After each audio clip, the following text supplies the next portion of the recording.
plenty to discuss on that one.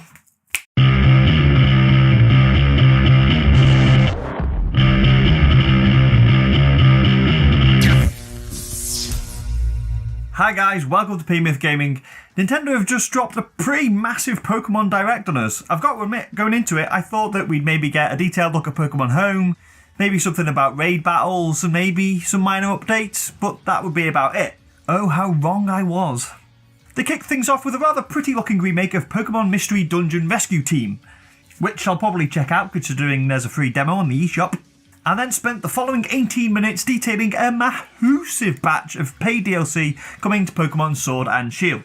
The Sword and Shield expansion pass will include 2 new open areas, much like the wild area in the base game, some new legendaries to contend with, and some adventure to embark upon. The second part features some co-op gameplay too. Moreover, the expansion pass will open up the ability to catch over 200 more Pokémon that were originally missing from the games. Okay, so there's 2 parts to this. 1, the new areas, and 2, the reversal, in part, of Dexit.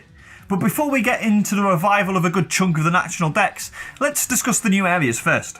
These are definitely the most exciting part of this DLC to me.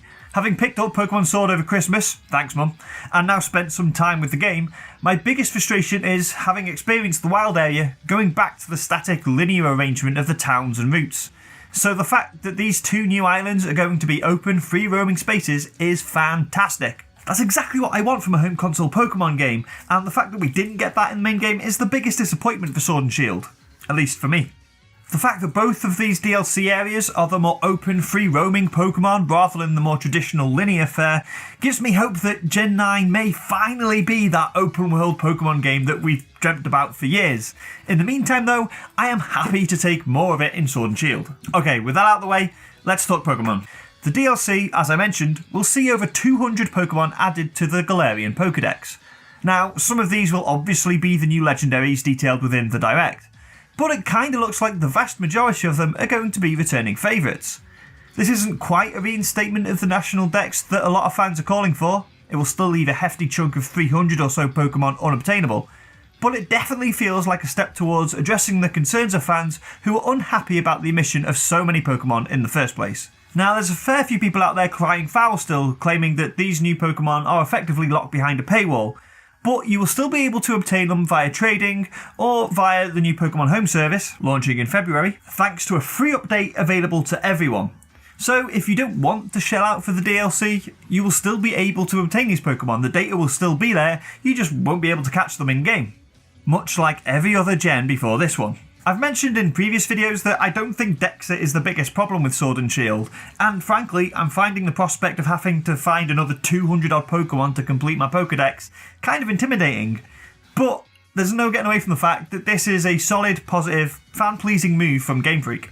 And who's to say more DLC won't pop up down the line that completes the Dex, eh? Ultimately, it all seems good to me. We're getting new areas and quests without having to fork out for an entirely new game like we did in previous generations, and completely for free, we are getting the potential to expand our Pokédexes by over 200 more Pokemon. All in all, a pretty impressive Direct. What did you guys make of the Direct though? Are you excited by the DLC and the new areas, or are you still a bit miffed that the National Dex hasn't been completely reinstated? Let me know down in the comments, but be nice. Thanks very much for watching everyone, I hope you enjoyed this video. If you did, there's loads more here at Nintendo Village you can check out, such as this one. And if you like that, you can always subscribe to so you never miss another episode. This show goes out every Friday, but there's tons more stuff here on Nintendo Village for you to enjoy.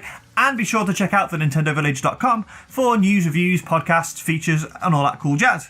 Thanks again for watching. See you all next week.